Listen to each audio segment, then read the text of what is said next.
Yo, what's up guys? It's me again, Ing Tyler Tattoo and X Tyler Vlog. Syempre, at ito nga guys, meron na naman tayong tattoo session ngayon. Another client na naman tayo ngayon.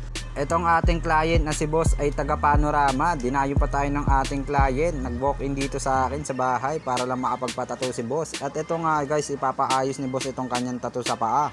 At ito nga pala guys, ang pinasession sa akin ni Boss, number 54, 5 and 4. Pero deep meaning tattoo yan mga guys.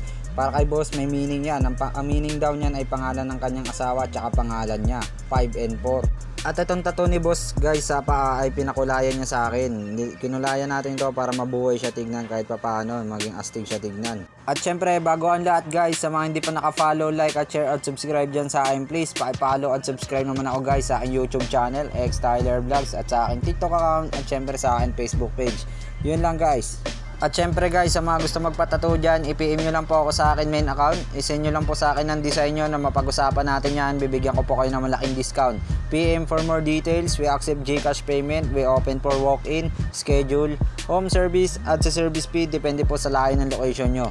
Kaya ano pa inaantay nyo guys? Arat na, PM nyo na ako habang naka-promo pa ako. Bibigyan ko kayo ng malaking discount. Yun lang guys. Shout out, peace out, X Tyler. Woo!